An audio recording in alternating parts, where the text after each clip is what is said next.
morning, millennials, and welcome back to The Toast. Happy Thursday that feels so much like a Friday. Yeah. It's disgusting that it's not. It does, but it's Thursday, latter half of the week. We did it, even though this week was just crawling along. Classic August week. We're in the latter half, so let's acknowledge the space that we're in. It could be worse. I can't. Why?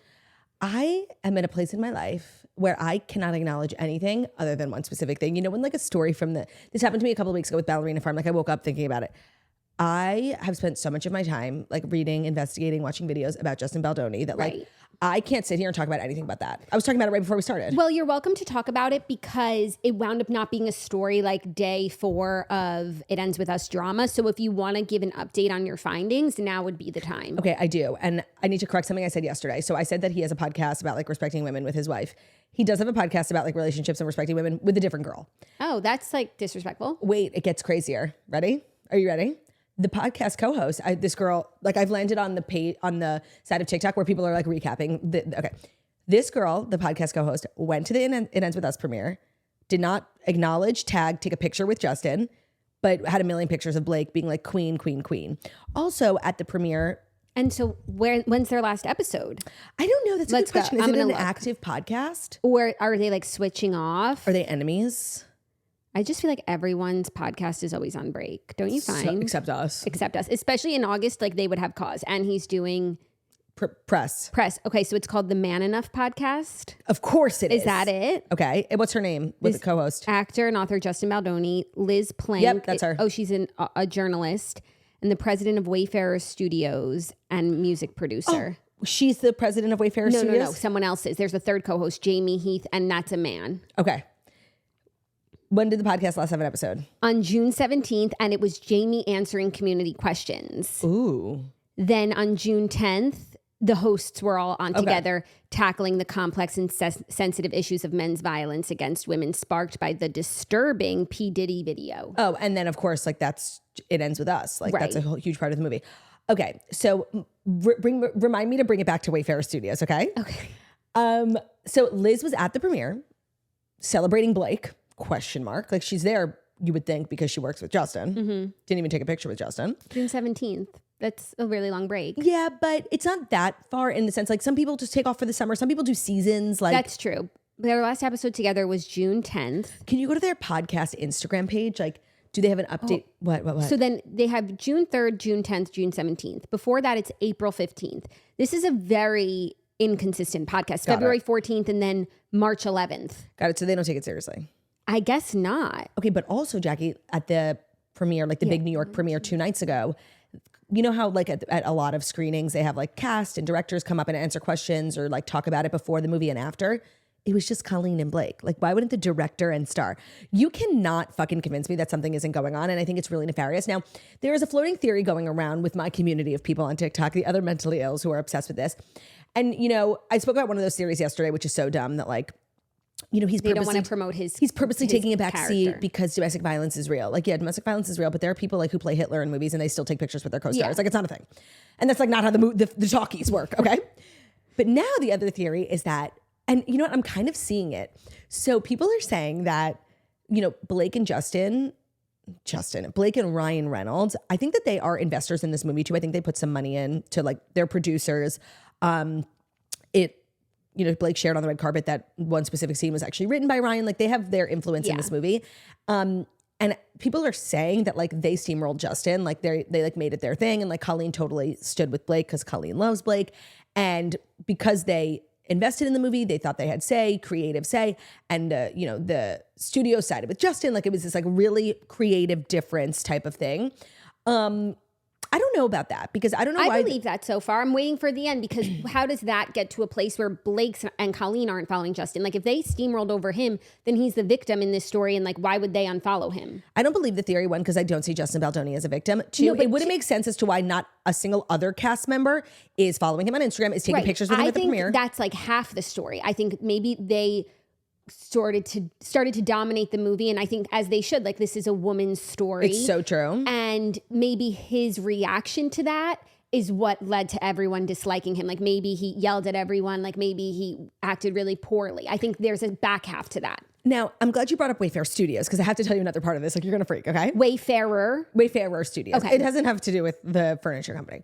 Right. But I just want to make sure like whatever I just said is what you're talking about. Yes. Okay. So like I said many times, I did not watch Gina Rodriguez's show, The Virgin. I don't know Justin Baldoni from anything.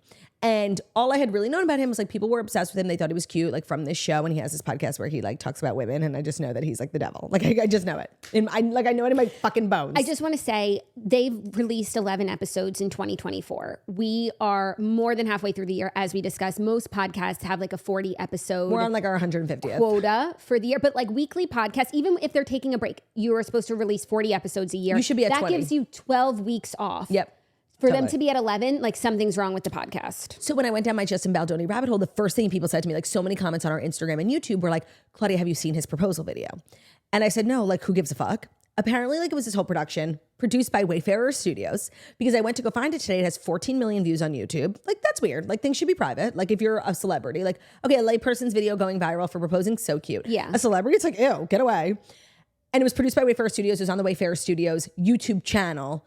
And it has 14 million views. And I'm assuming that's how he met these people. Like, or they're existing friends. He did his video. And then probably Wayfarer Studios got some shine. And now they do a podcast together. But I can imagine at the time, like all the headlines, Justin Baldoni's viral proposal will bring a tear to your eye. Now watching it in hindsight, knowing like he might not be the person he said he was, and listening to your commentary as you watched the video this morning, Jackie, red flags abound. So he sets up hidden cameras in this restaurant that like him and his wife are supposed to meet at. She gets there, she sits down, no one's there, not even Justin, and this video starts playing. And it's like literally a 30-minute video of him like recreating music videos, different movie scenes, high-speed car chases, like very high production, where he's the star. And in every like little clip, he's about to propose, but then like something goes wrong, you know, and then he has to go to the next one.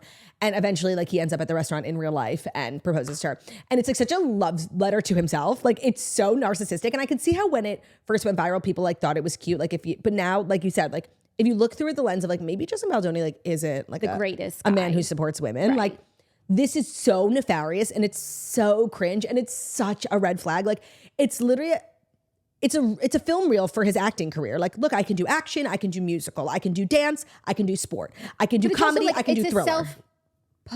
A self-funded project. Like it's his own movie about himself. Jackie, it was so weird. And like the editing being like, I told Emily to meet me here. And it's like, you're a celebrity, act like it. Like this is giving seriously like family vlogger YouTube channel. Like I can't. I have such like it's this. It's giving what was that? Okay. I'm glad you brought that up. Fashion Ambassadors. So this is proof of that the world hates women. Can I tell you why? Right.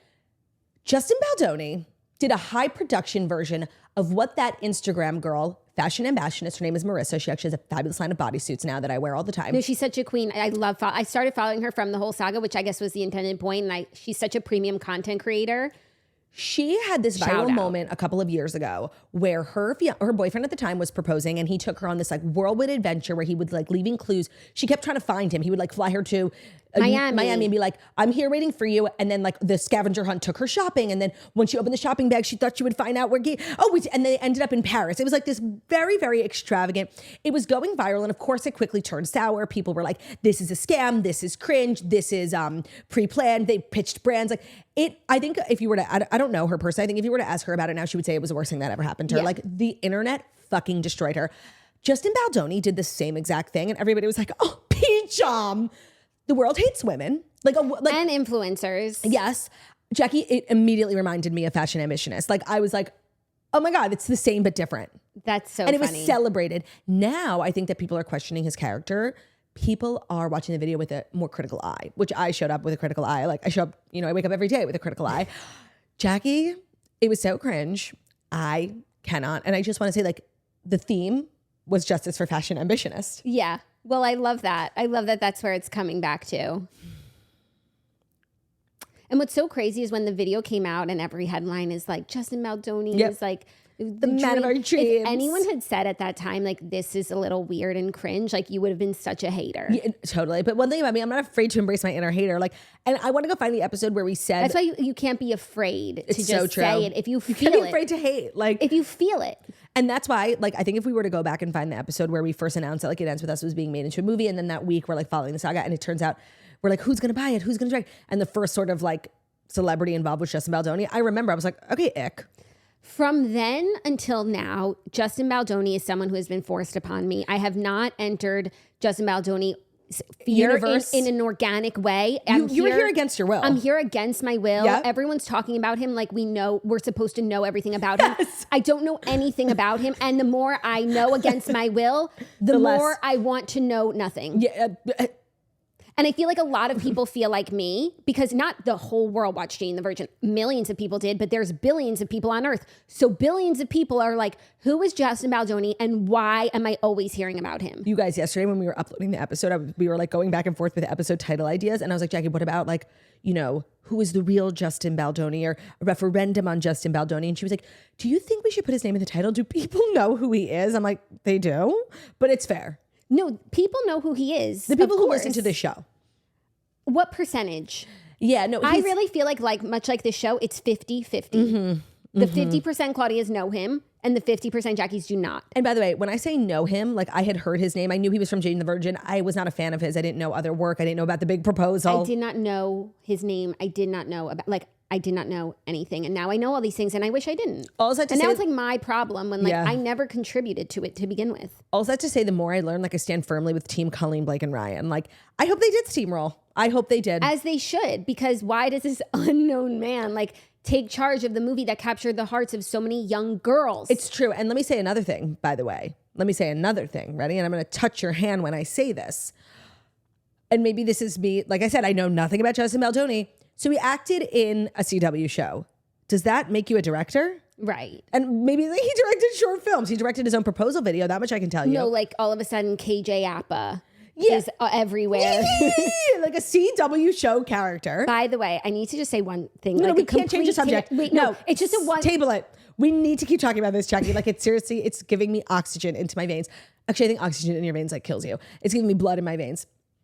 How do you go from being like a CW heartthrob to being the director of like a big blockbuster movie? I don't understand what makes him qualified to be a director. Like I wouldn't have cast him in the movie like just for my own choice. You don't know like what he studied in college and, I don't. And what he does in his free time. No, I don't know. If you went to his IMDb, I'm sure he's directed like a lot of small projects. So have I. They're called Instagram but also, stories. like if you are a big star with a lot of clout and you're an actor and like you find this book, you could go out to a Colleen Hoover. Maybe she loved Jane the Virgin and she'd love for you to have your directing debut on her book. Like I think that is very possible. I just want to tell you, he like doesn't have a big IMDb. It's actually really crazy.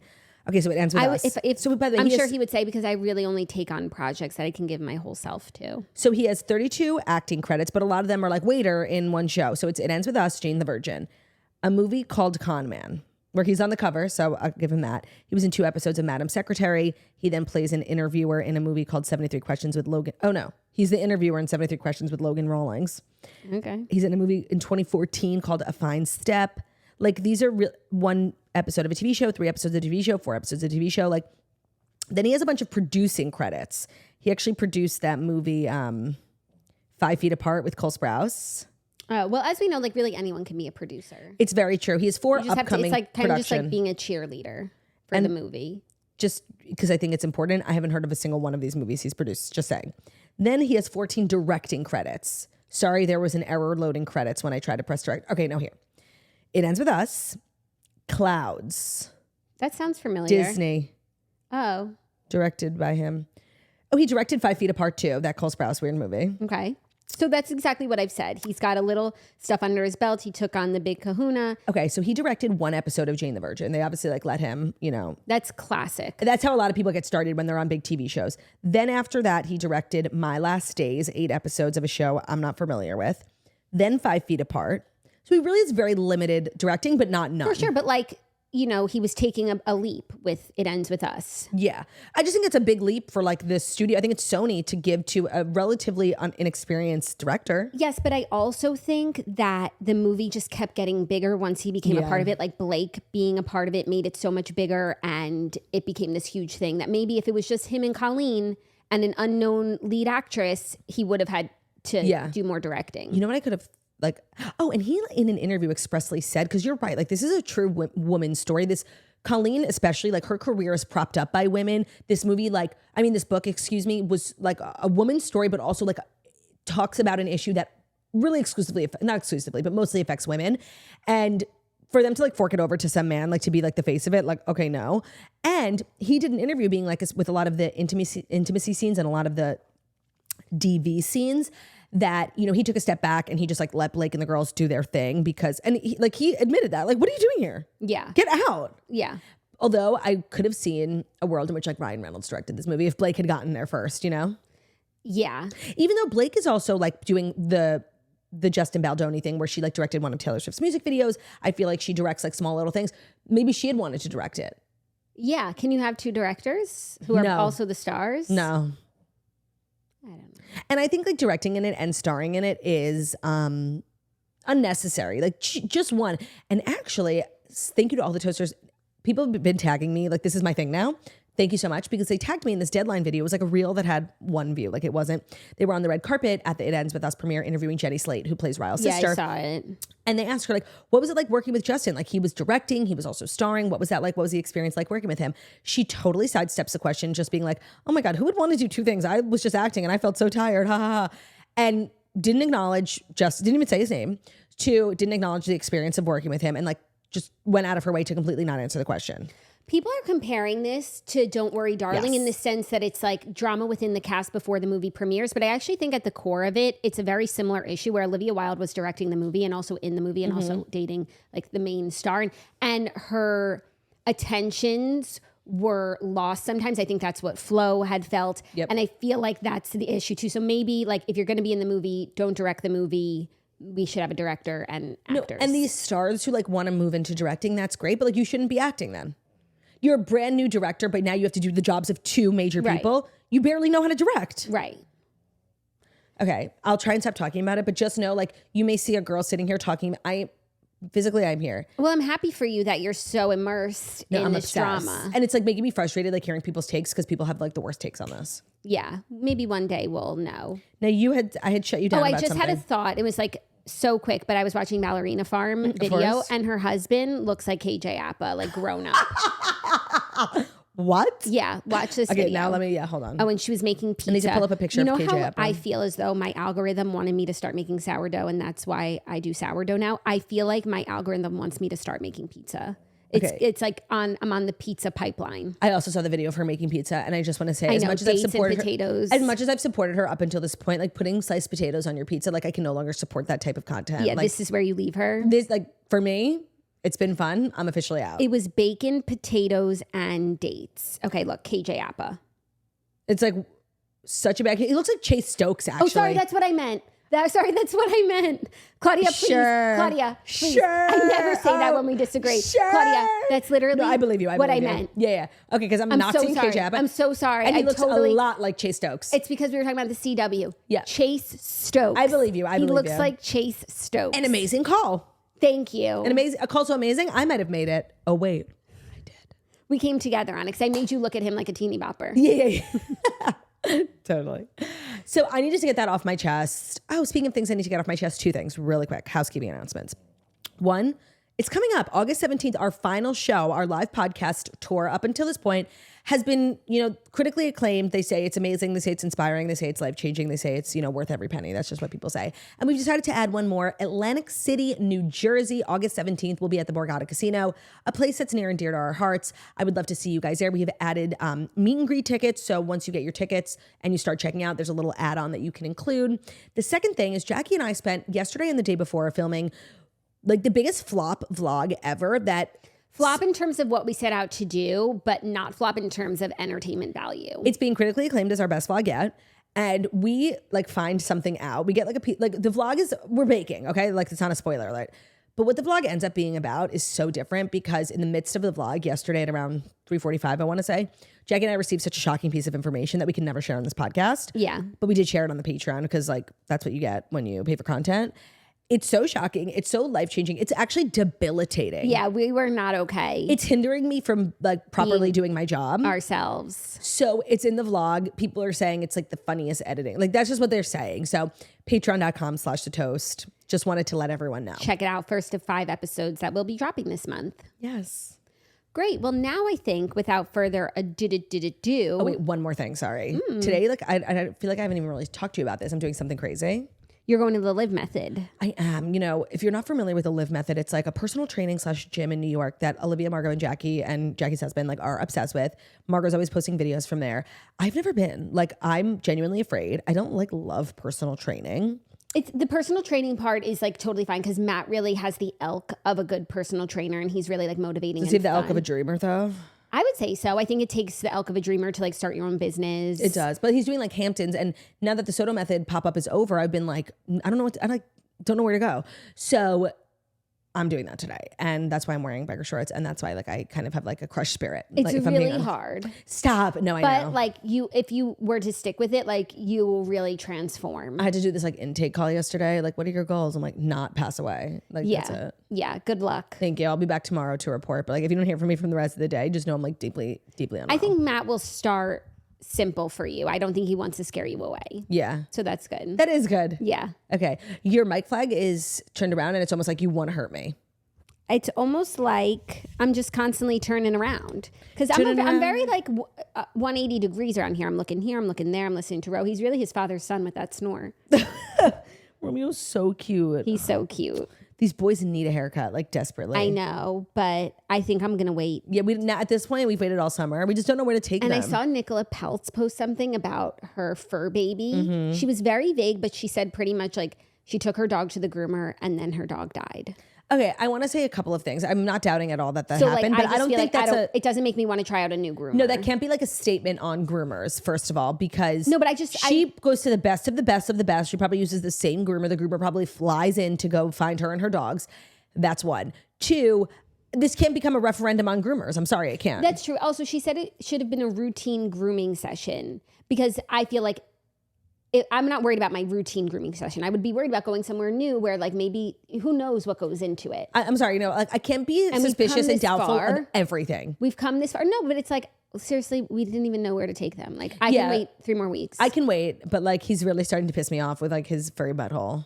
They're so cute though. They're one with nature. Okay, I'm ready now. Sorry. Now, without further ado, here are the Fast 5 stories that you need to know.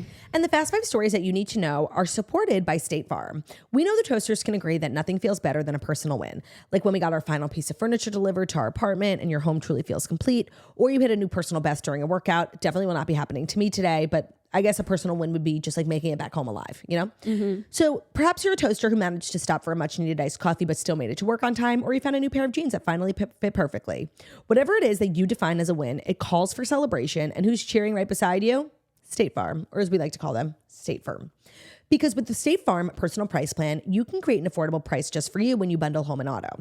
So celebrate by breaking out the confetti and those happy dance moves. Talk to a State Farm agent today to learn how you can bundle and save with the personal price plan. What's so great about State Farm is like whatever type of toaster you are, whether you're Jax who like live a little bit slower, you want to talk to somebody in person, perhaps over the phone, like really communicate in that sort of way, or you're like a fast moving, high paced lifestyle girly like turd, and you're a gal on the go. You know, you got to be on the app, you got to be on on your phone, on the website. Like State Farm has methods of communication for all the swirlies. Talk to a State Farm agent today to learn how you can bundle and save with the personal price plan. Like, oh my God, like a good neighbor, State Farm is there. Prices are based on rating plans that vary by state. Coverage options are selected by the customer. Availability, amount of discounts and savings, and eligibility vary by state. Now sing it like Jackson Claude. Ready? Like a good neighbor, State Farm is there. That wasn't a harmony, but it was beautiful. Today's episode is brought to you by Seed. Whether you're off to the pool, hiking, or traveling this summer, you're bringing your microbiome with you too. The 38 trillion bacteria that live on and in you, especially your gut, are essential to whole body health. Seed's DSO1 Daily Symbiotic benefits your gut, skin, and heart health in just 2 capsules a day. So if you've been wanting to get on the prebiotic, probiotic train, it can be kind of intimidating as to where to start, but I think we can all agree like Seed is the best in the biz. And their DSO1 Daily Symbiotic is their best-selling product for a reason. So your body's an ecosystem, and great whole body health starts in your gut. I feel like the gut is this mysterious thing, and everybody doesn't, know how to get their gut healthy. And Seed is tackling that. There's so many good benefits to taking the Seed probiotic and also just having gut health be a priority of yours. So skin health, digestion, overall like wellness. Seed is backed by science, lots of science. They've got clinical trials, breakthrough research published in top scientific journals. Their probiotic research and development make their DS-01 a product that you know that you can trust. Support your gut this summer with Seed's DS-01 Daily Symbiotic. Go to seed.com/toast. Use our code 25toast to get 25% off your first month. That's 25% off your first month of Seed's DS-01 Daily Symbiotic. Only when you go to seed.com/toast. That's seed.com/TOAST. Benefit your gut, your skin, and your heart health with just 2 capsules a day, but only when you go to seed.com/toast and use our code 25toast. Today's episode is also brought to you by Quince. Shifting our wardrobes from summer to fall is always a challenge. Like our lives are so hard. Luckily, Quince offers timeless and high quality items that we adore, ensuring our wardrobe stays fresh and we don't blow our budget. When you start investing, like this is something Jackie and I talk about a lot, investing in like less but better items. It's called like a capsule wardrobe. I feel like when I did Jackie's like vlog in her closet, I really learned like how you for so many years have like invested in good things and it benefits you. I feel like I was at a place in my life where I was almost treating like clothes like disposable, and that's what I love Quince. Like you can really stock up your wardrobe with really, really good items, but they are, in my opinion, like the best place to shop because their pricing is really fabulous. They've got cashmere sweaters from just $50, pants for every occasion, washable silk tops, so much more. The best part is that Quince items are priced 50 to 80% less than similar brands. They do that by partnering directly with top factories. Quince cuts out the cost of the middleman and they pass the savings on to you. They only work with factories that use safe, ethical, and responsible manufacturing practices and premium fabrics and finishes. Make switching seasons a breeze with Quince's high-quality closet essentials. Go to quince.com/toast for free shipping on your order and 365-day returns. You might be seeing me rocking my white cardigan. I've been wearing it all summer. It's literally the best thing I packed. That's from Quince. I've got great cashmere sweaters, great trousers, like really a lot of like staple pieces that I can wear multiple times a week and style differently are from Quince. So go to quince.com/toast, QUINCE.com/toast to get free shipping and 365-day returns. Quince.com/toast. Thank you, /turt. You're welcome. Our first story is actually some really crazy news, but all 3 of Taylor Swift's Eras Tour concerts in Vienna have been canceled after a planned terrorist attack was foiled. So all 3 of her shows in Vienna have now been canceled after the arrest of 2 men. Oh my God, you're doing it. Planning a terrorist attack at Austria's stadium where Eras was set to be. Her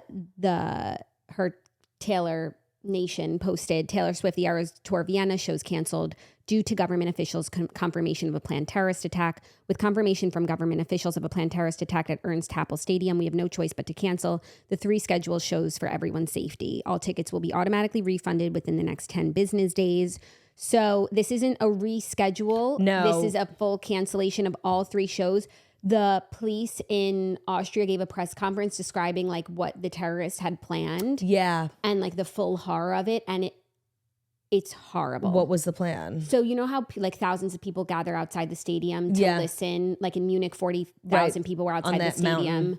So their plan was to ram them with cars, stab them with machetes, and set off bombs. Because that area is not regulated. It's not part of the stadium. It doesn't have security. Oh my God. And like it was set to be that day. Like the fact that we're reporting this and not like a horrible tragedy is so amazing. I heard that it was like U.S. intelligence that figured it out, and they shared that with Austrian officials. But I don't know that to be true. So frightening. No, this is to me the craziest thing that's happened all year. Like this is the craziest story we will ever report. And like how close it was to not reporting on the foiled attack, but just on a horrible thing. I don't blame Taylor for canceling. I don't blame Taylor if she never goes back to Vienna ever in her life. Get the fuck out of there. I wouldn't blame Taylor if she canceled the rest of the Eras Tour, even the ones I have tickets for.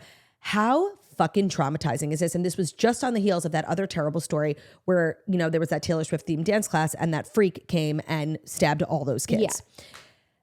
I think about this all the time, like in regards to Ariana Grande in Manchester, like how anyone continues after that. Like, I don't know. The relief for this particular situation, I don't even know if it's relief, because you're so close to seriously like one of the worst things ever in the world happening. I wouldn't be so like, people are like, well, she needs to say, I give her so much grace. Like, don't talk like traumatizing. Yeah. I don't know how you get on stage ever again, like for real. Yeah. I'm just like so glad that they figured this out because this was set to be massive. Yeah, no, and apparently like the 2 men who were arrested had gotten jobs with like companies, vendors. The security company. It was like meant to be an ISIS attack. They had already like pledged their allegiance. They had recorded videos like taking responsibility for the attack.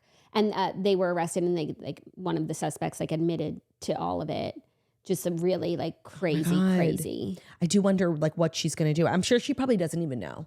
Like what, this is so unprecedented. This is so, oh my God, like seriously, this is the most shocking thing I've ever, I mean, like it's not shocking sadly, because like that's the world we live in, but crazy. Yeah. I feel like really scary, the scale of it. Yeah. And thank God. Literally thank Hashem, the Lord. Like, and I guess like people won't do that anymore, is sit outside the stadium. Well, so I'm glad I didn't see that was the plan. And I'm glad you shared that, because if I know that and, you know, I'm thinking of maybe tailgating. They didn't have tickets to the show. Right. They were just planning on using like cars, bombs, and machetes and knives to like take out the attack in the parking lot. So important piece of information to share. Like, you hate to let the terrorists win, but I would like, now I will never do that. I will never do that. Right. And I could see a world in which I would have. Right. Oh my God, like absolutely insane. And like, I just can't with some of the people online, like being like, but I paid so much money on my travel. Get a grip. Because so the statement that you just read, Taylor Nation shared to their stories, and it was an in-feed post, I think from like the promoter, it was called Barracuda Music. They must be some like a Live Nation types of sorts of Europe. Yeah. And the comments were on, and like seriously, like the level of mentally ill in the comments was not normal. And what am I supposed to do about my, you know, bus fare? I don't know. Be happy you're alive. Right. Like seriously, not okay.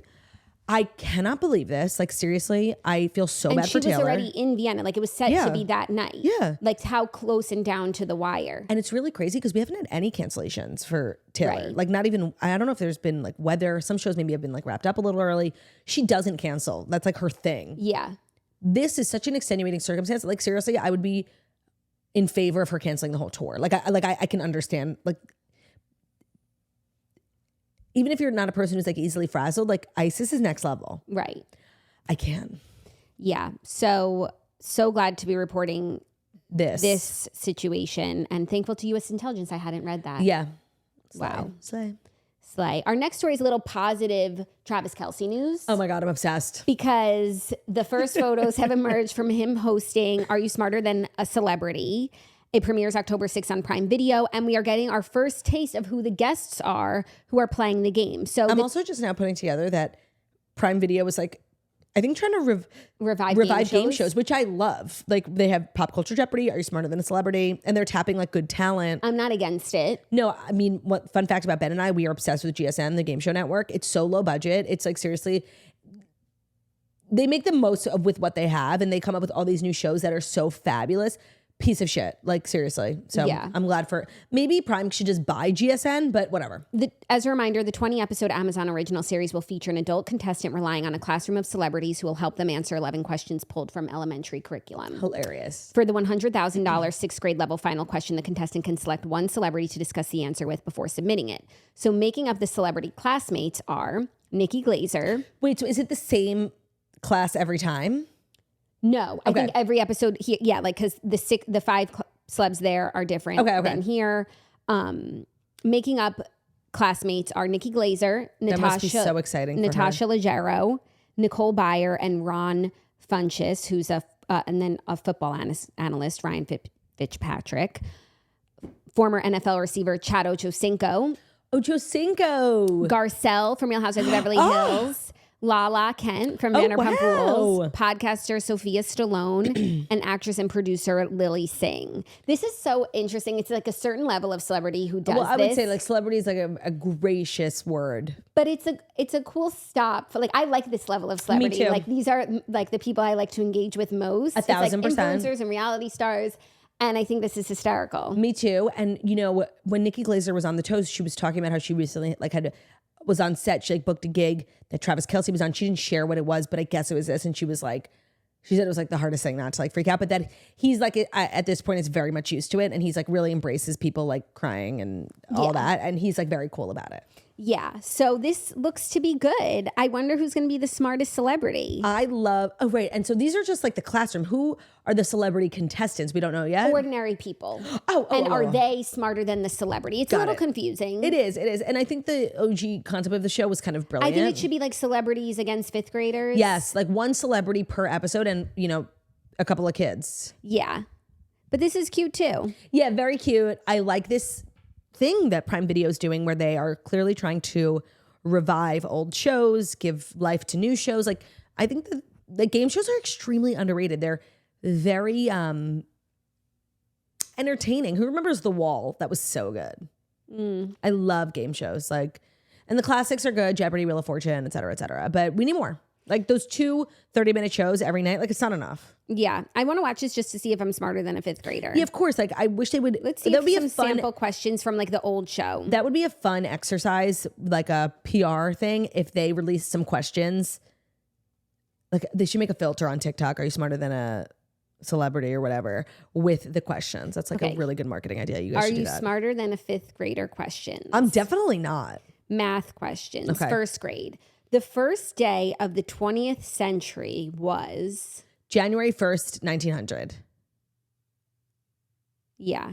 Right? 1901. Wait, what? Why wouldn't it be? I guess because zero is like the 100th of the 1800s, right? Oh, right? That's like a trick question. I know. That's not, are you smarter than a fifth grader? That's I don't like, think, are you a trickster? by the way, that's first grade. Oh, please. Yeah. Okay. If you cut a quarter into thirds, how many pieces would you have? 3. Yes. Okay. This feels like a trick question. Yes, all of them are like a little sneaky. If I have 5 apples and you have 4 apples, how many more apples do I have? Then you? 1. Yeah. Okay. That's not trick. That's 1. And first grade, I need fifth grade. Okay. Let's go down to 5th. These are bad questions, though. Oh, wait. Each category. Let's do, what category you want to do? Math is good. Okay. Math is so scary. Yeah. Math for a 5th grade. A hexagon has how many sides? 6. Yes. Slay. 141 times 2. 282. Okay. 282. If you need half a cup of flour and you only have a quarter measuring cup, how many times do you need to use it to get the right amount of flour? 2. Agreed. Why are these easier than first grade? So true. If a football field is 100 yards long, how many feet long is the football field? Oh, how many feet in the yard? Okay, wait, hold on. How many feet in a yard is 3 feet is 1 yard? And what was the question? How many feet is the football field? 300. Good job. How'd you know 3 feet is 1 yard? Because a yardstick is 3 rulers. Interesting. I didn't know that. I'm really smart. Like, it's crazy how genius I am. 34 times 20. Oh, Ben Salver's so good at this. Okay, 34 times 20. That's I have a no tough idea. one. I have no 680. idea. Ben could have done it. Ben has like a trick. He explains it to me, but I still don't get it. Yeah. He's really good. Like, he's Matilda. Like, I'd be like, what's 107 times 11,000? Let's do history, 5th grade history, and then we'll move on. This is where I lose. What was the name of the last queen of France? Franchette Marie Antoinette. Deville. Oh, she was the last one. Yeah. I just watched that movie. And I mean, yeah, it ends with her. It ends with her. Yeah, it's Marie Antoinette. Who founded the Red Cross? Oh, I know this in some recess of my mind. I didn't know that like somebody's. Oh wait. Yeah, remember in Gilded Age and they all go. Yes, and also in Marjorie Post. Yeah. Who is it? I don't know her. It's something like Clara Barton. Wow, good job. Sweet. I wouldn't get If it. you were in Jeopardy, you could have said who was Clara. Like maybe they would have. Yeah. Maybe they would have given it to you. Who commissioned the Lewis and Clark expedition? Girl, somebody turned, like seriously. I think it's Andrew Jackson. I think it's like Queen of Tunisia. Like Jefferson. damn. He's the Queen of Tunisia. Kind of giving Tunisia energy. The modern day city of Istanbul was known by what name in the 13th century? I know. I think I know. Hold on. Yeah, hold on. I think I know. It's giving like, not Babylon, Mesoamtinople, like Constantinople. Yeah. Is that fine? That's my answer. No, mine is what's that? Mesopotamia? Thank you. Yeah. Mesopotamia. I'm saying Constantinople. Okay. Constantinople. Oh, you're a bitch. Even though I said Constantinople first, by the way. What was the most widely grown crop in the middle colonies? And what are the middle colonies, can I ask? Like in between the North and the South. Of America? Yeah. And what was the question? What was the most widely grown crop? Kern. I think cotton. Wheat. Damn. Oh, we should know that. The breadbasket. I want to say we are not smarter than a fifth grader. No, not at all. But like, can a fifth grader shake their ass like I can? No. Where was the region known as the Fertile Crescent located? That's a cute name. I have no idea. Southeast. Southeast what? America. I don't know either. The Middle East. Literally what I said. You got it half right. Yeah. Except about America. Yeah. Okay. That was fun. That was fun. Are you ready for our next story? What it's number? Our third story. Oh, yeah. It's news that is targeting me, and I feel targeted. Oh, my God. Let me hold your hand. Because my fave new artist, Shaboozey. Oh, what did he do? He was spotted with a young woman in New York City at a nightclub, like an item. He's seeing a female celebrity. Oh, and you're upset that it's not you? No, and I'm upset. Because you don't like her? I just don't like it. Okay, let me see. Emrata and Shaboozey were seen holding hands at a New York City nightclub. She just gets everything. Like, Emrata and breakout star Shaboozey were spotted packing on the PDA at a New York City hotspot on Tuesday night, sparking romance rumors. Page 6 can exclusively reveal. A source tells us the model and the singer she's 33 and he's 29, in case anyone wanted to know, walked into Musica nightclub together around 11 p.m. for Afrobeats artist Rima's album release party. We're told the two were holding hands when they made their grand entrance, making it clear to other party goers that they were an item. All eyes were on them as they remained by each other's side throughout the evening. I feel you. Like, I don't think this is the one for Shaboozey. No, I don't think so either. Also, like, totally random, but you just reminded me. Did you see those pictures of Larsa Pippen's ex-boyfriend / Michael Jordan's son doing cocaine? No. He's like sitting at a table with all this food and like everybody's eating and he's just like doing bumps. Well, I'm like, I guess that's why he's not eating. Yeah, no, I just said like the juxtaposition of the French fries and the cocaine like are just... No, it's one or the other. Yeah, no, and it appears as though he was indulging in both, which is really crazy. That's really crazy. Yeah. Sorry, totally separate. Shaboozey, I love the idea of Shaboozey dating someone in the know, somebody sceney, like a young Hollywood thang. Not this one for me. I love him so much. I can't stop listening to his album. I think he's so fantastic. I know you do. I'm sorry. Like if Shaboozey has no fans, bye-bye to me. I do want to say, I don't think that this is like the end all be all for Shaboozey. I think there will be other girls and you can find solace in that. Yeah. But it was really just like not what I was expecting to read this morning. No, that's shocking. Like that's really shocking. I also feel like Emily Ratajkowski is in this industry for a long time and like she knows what she has to do because she's like a writer, she's a podcaster, she's a little bit of an actress, she's a model. So she doesn't have like one thing where she can like do another movie to keep her name in the press. So I think she's actually really smart and strategic in how she positions herself. And she's kind of becoming like a little bit of like a Pete Davidson. Do you know what I mean? Yeah. And I actually think it's really smart. And we're always talking about her, but not for like, she doesn't have a lot that she promotes. Like she wrote the book and that was like a good, like nice chunk of time for her to be out and about. But it's hard to stay relevant. And I actually think this is kind of brilliant. Yeah. I mean, that's a compliment. Maybe she's a Shaboozey fan too. I mean, who isn't? I mean, could you blame her? The music is so good. The cream is rising. The duet with Noah Cyrus like is actually making me like rethink which side of the feud I'm on. Okay, wow. And here, obviously, the natural follow-up question is who do you Shaboozey with? Let me check my list, even though I hadn't even thought about it.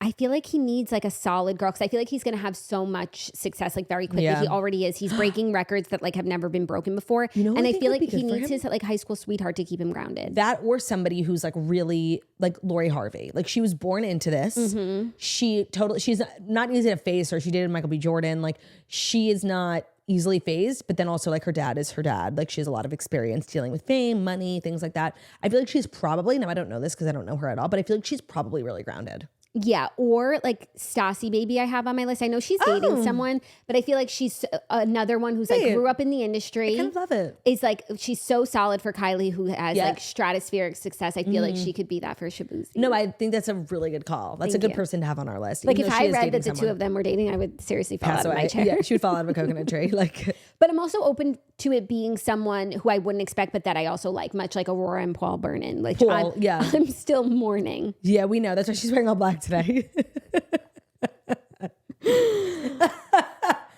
Are you ready for our next story? If it's our next story, that's brought to you by Hiya Health, perchance. It is perchance. So children's vitamins is a sticky situation, literally. Typical children's vitamins are basically candy in disguise. They're filled with 2 teaspoons of sugar, unhealthy chemicals, other gummy junk that growing kids really should not be eating. And that's why Hiya was created.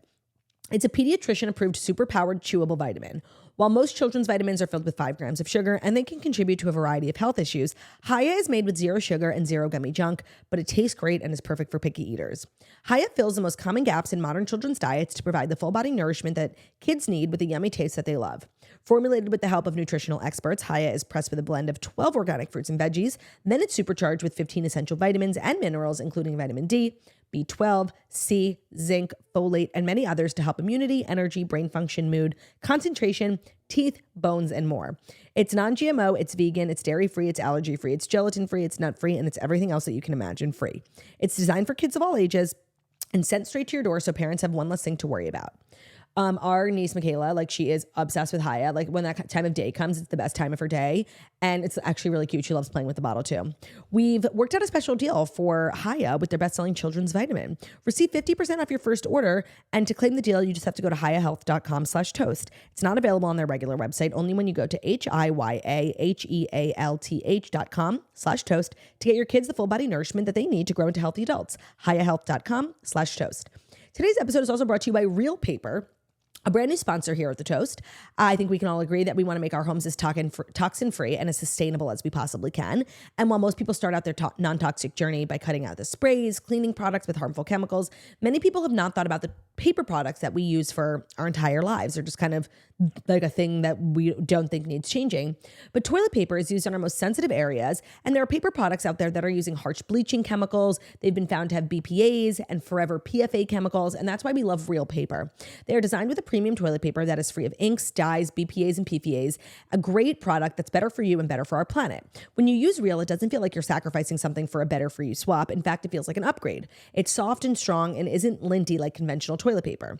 Instead of cutting down trees to make paper, Real uses bamboo because it grows incredibly fast, and it's a grass that can be cut and harvested over again and again, just like the grass on your lawn.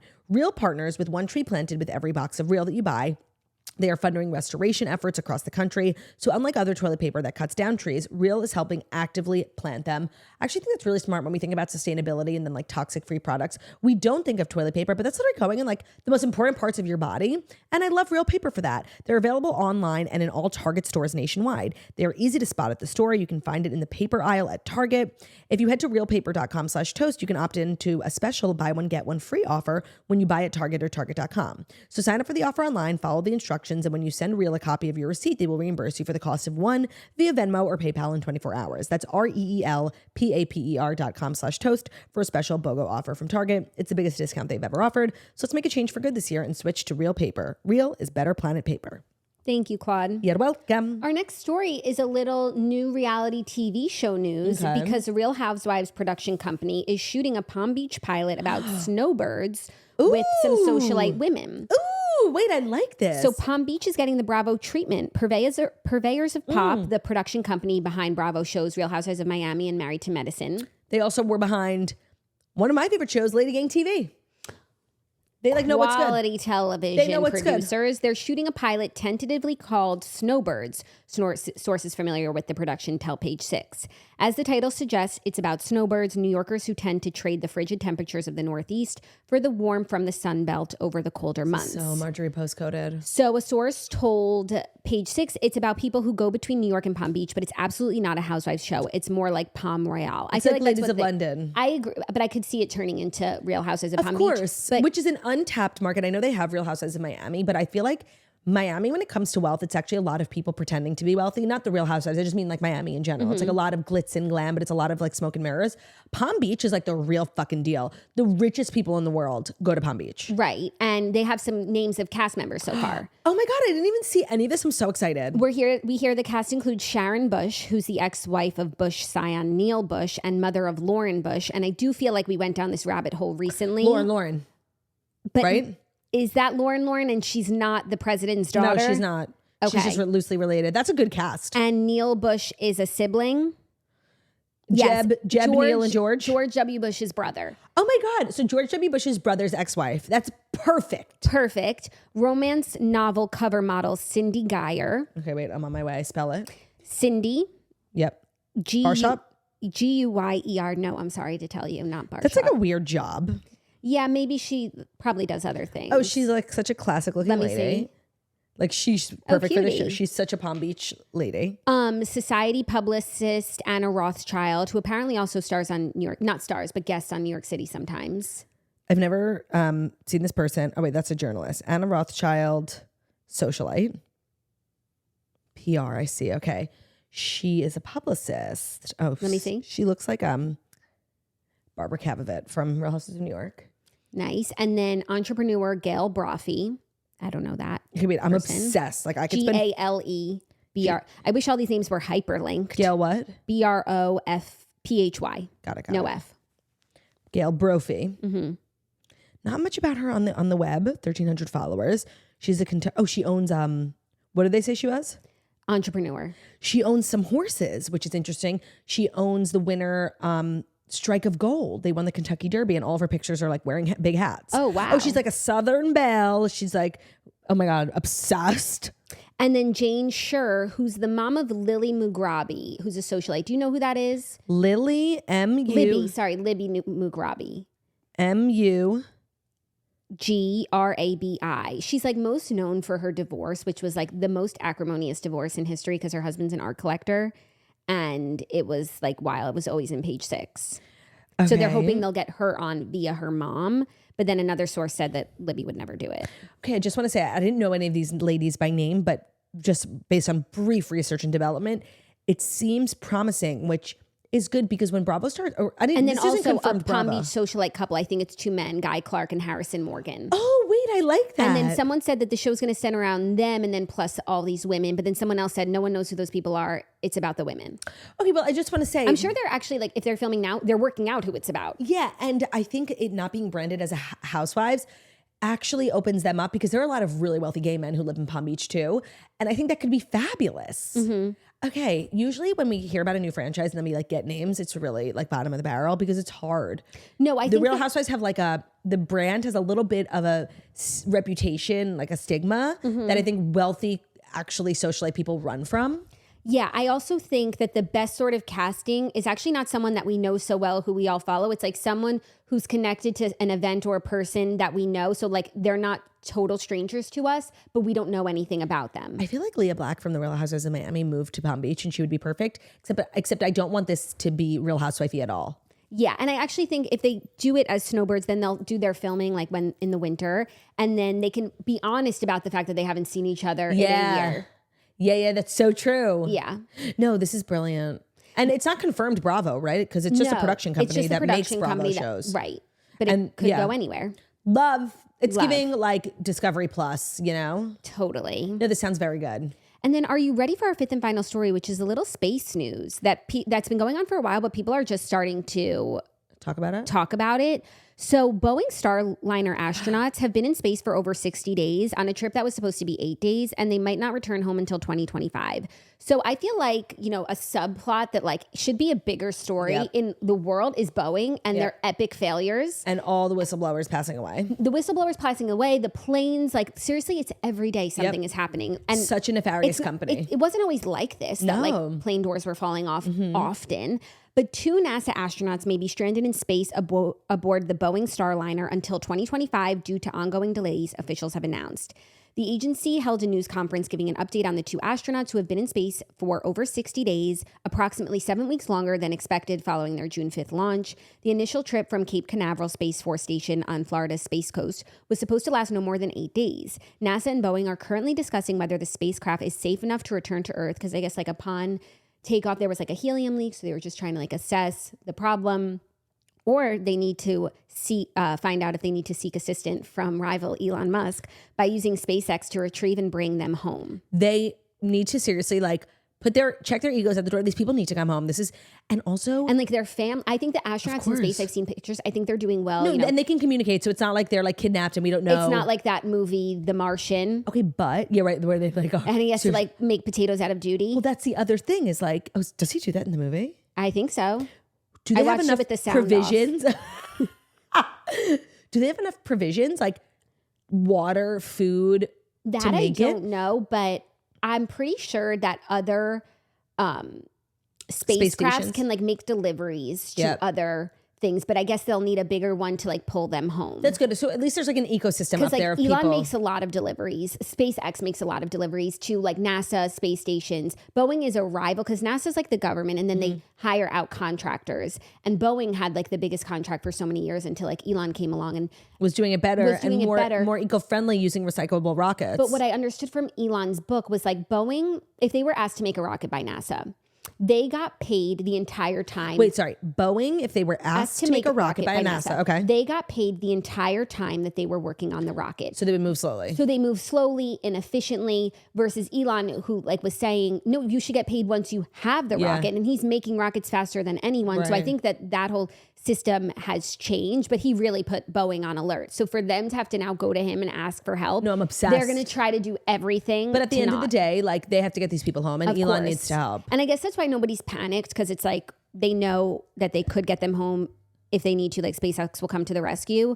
But I'm sorry, this is unacceptable. No, so not okay. Like imagine your husband's going on a work trip for 8 days and it turns into I'll see you next year. Not 2026, you said? 2025. Okay. Insane. And what's going to be different in 2025? The thing's broken. I think they're still like working on it. Maybe they'll ship parts or whatever. Now, can you leave your space station and like float over to another one? Not to another one, because I think that's really hard. They do that in movies sometimes. I don't know if it's ever been done in real life, but like when you leave your space station, you're tethered to your former. Mm-hmm. So I think to make the swap is really crazy. It's like the umbilical cord. And it's like dire situations only. This is dire. Yeah. Well, I guess, no, I'm sure they could have a bigger space station, like stick onto them and carry them home, no? Like to connect to them? Yeah, but I wouldn't trust a bigger Boeing space station. No. Like, ew.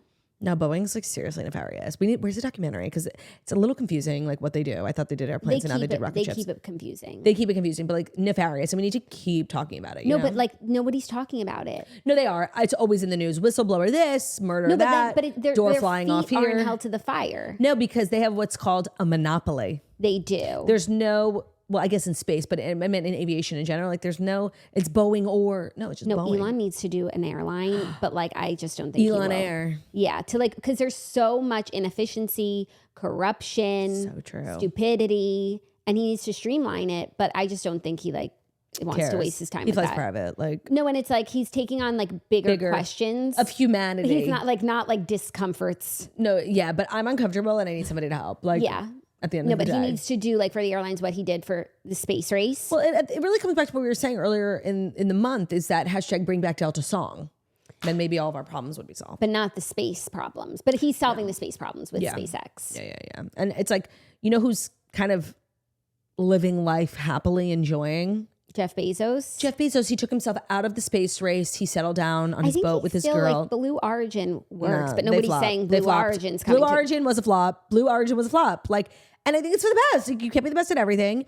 And I think like Nicole, like Lauren's influence, he's happy and he's like not involved in this drama now. Because no one's saying like, can Blue Origin pick us help up? Jeff, help us. Like, no, you can't. And that's fine. I feel like, and they would if it meant not having to ask help from Elon. Oh yeah. But literally the only person, like everybody tried, Virgin, like they did their little thing. But the only people making real impact in terms of like space discovery and aliens or whatever, it's SpaceX. You watch that documentary where they reused a rocket like for the first time ever? Yeah. That shit was crazy. That was one of the best documentaries I've ever seen. Yeah. I didn't realize how obvious that was of a thing to do and how novel it was that he did it. And it's an episode of Young Sheldon. That was really cute episode. Where young Sheldon, like in the 80s, discovers how to reuse rockets. Like, I guess for so long, a big issue was like the rockets would self-destruct and it's like we couldn't reuse them and then people were dying. And it's like, well, what if we could just like a plane, like you take off and then you land in the same rocket that you took off rockets would go up and then they would plunge into the ocean because we did what we needed to do. But that's like millions of dollars. It's so much waste. What if we could... And years rebuilding a new one. Right. What if we could... And so Sheldon figures it out, but the people at NASA like don't believe him. They won't read his work. And apparently like the composition notebook that Sheldon put all of his equations in ends up in the hands of Elon Musk. So when the day comes that Elon Musk for the first time ever reuses a rocket and like sustainably, goes to space, he's like reading Sheldon's notebook. Elon is in the episode at the end funny. in his office closing Sheldon's notebook. No, and he's like being interviewed on CNN. He's like, wait 1 second. It's actually very, very funny. No, that is so great. Yeah. Classic stuff. That is so funny. Classic Elon. Let me say good stories today. Right? I enjoyed every minute with you. I'm kind of at 6 with that Justin Baldoni thing. Oh, it's true. Don't bring it up. We can't go back there. We've come so far. But we will always have Justin.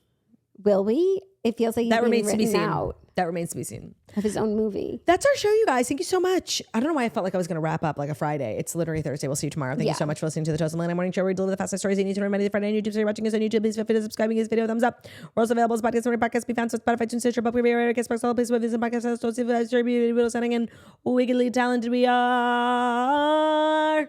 Love ya. Bye.